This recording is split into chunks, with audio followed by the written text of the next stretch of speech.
आज की जो पीसी है यह विशेष रूप से नारी शक्ति वंदन अधिनियम के दृष्टि से क्या कुछ हुआ और पब्लिक रिएक्शन क्या है, इसके बारे में आहूत की गई है। मित्रों, हम कह सकते हैं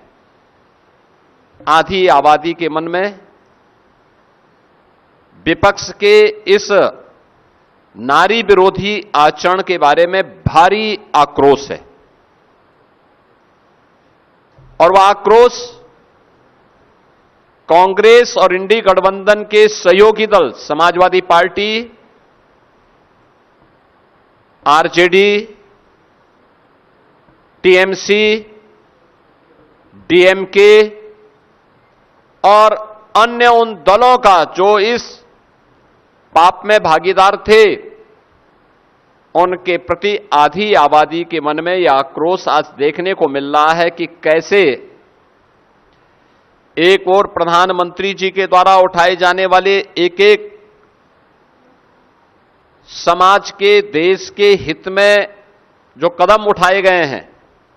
उन कदमों में कैसे बैरियर के रूप में और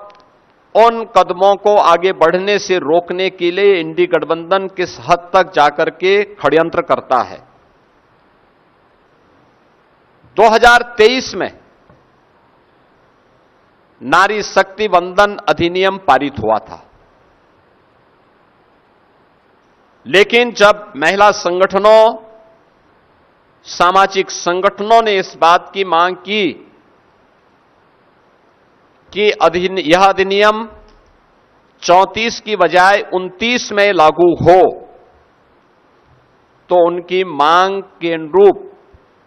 प्रधानमंत्री जी ने सभी पक्षों से विचार विमर्श करने के उपरांत यूनियन गवर्नमेंट नारी शक्ति वंदन अधिनियम 2023 में आवश्यक संशोधन लेकर के आई। इसके लिए संसद का 16, 17, 18 को विशेष अधिवेशन भी हुआ। कुछ राज्यों ने इस बारे में मांग उठाई थी कि ऐसा न हो कि इसके माध्यम से उनके हक को कम कर दिया जाए। प्रधानमंत्री जी ने नारी शक्ति वंदन अधिनियम विधेयक 2023 में पारित करते समय तय किया था कि भाई किसी का हक नहीं छीना जाएगा। ये 33% आरक्षण जो हम अपनी माताओं बहनों को उपलब्ध करवा रहे हैं, इसके लिए इतनी अतिरिक्त सीट हम लोकसभा में और विधानसभा में बढ़ाएंगे। जब इधर ये बात चर्चा में आई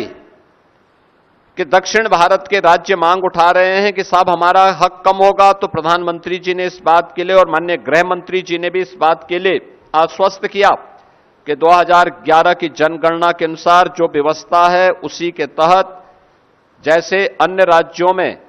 उत्तर के राज्यों में, पूरब के राज्यों में बढ़ेंगे, वैसे ही दक्षिण के राज्यों में भी वह अनुपात, उसी अनुपात में यह बढ़ेगा।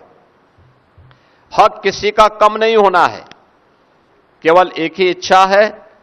कि सारा सदन मिलकर के भारत की नारी को सुरक्षा, सम्मान और स्वावलंबन के प्रत्येक नारी शक्ति वंदन अधिनियम को इस संशोधन के साथ पारित करके 2029 में उनका अधिकार दे दे। लेकिन जो दृश्य वास्तव में सदन के अंदर इंडी गठबंधन का रहा है, Congress, Samajwadi party, TMC, DMK का रहा है, यह पूरी तरीके से एक बार उस दृश्य की ओर ध्यान आकर्षित करता है जो भरी सभा में द्रौपदी का चीरहरण जैसा दृश्य था। किस प्रकार की टिप्पणी और गैर जिम्मेदाराना टिप्पणियां विपक्ष के द्वारा की गई और किस प्रकार का आचरण किया गया,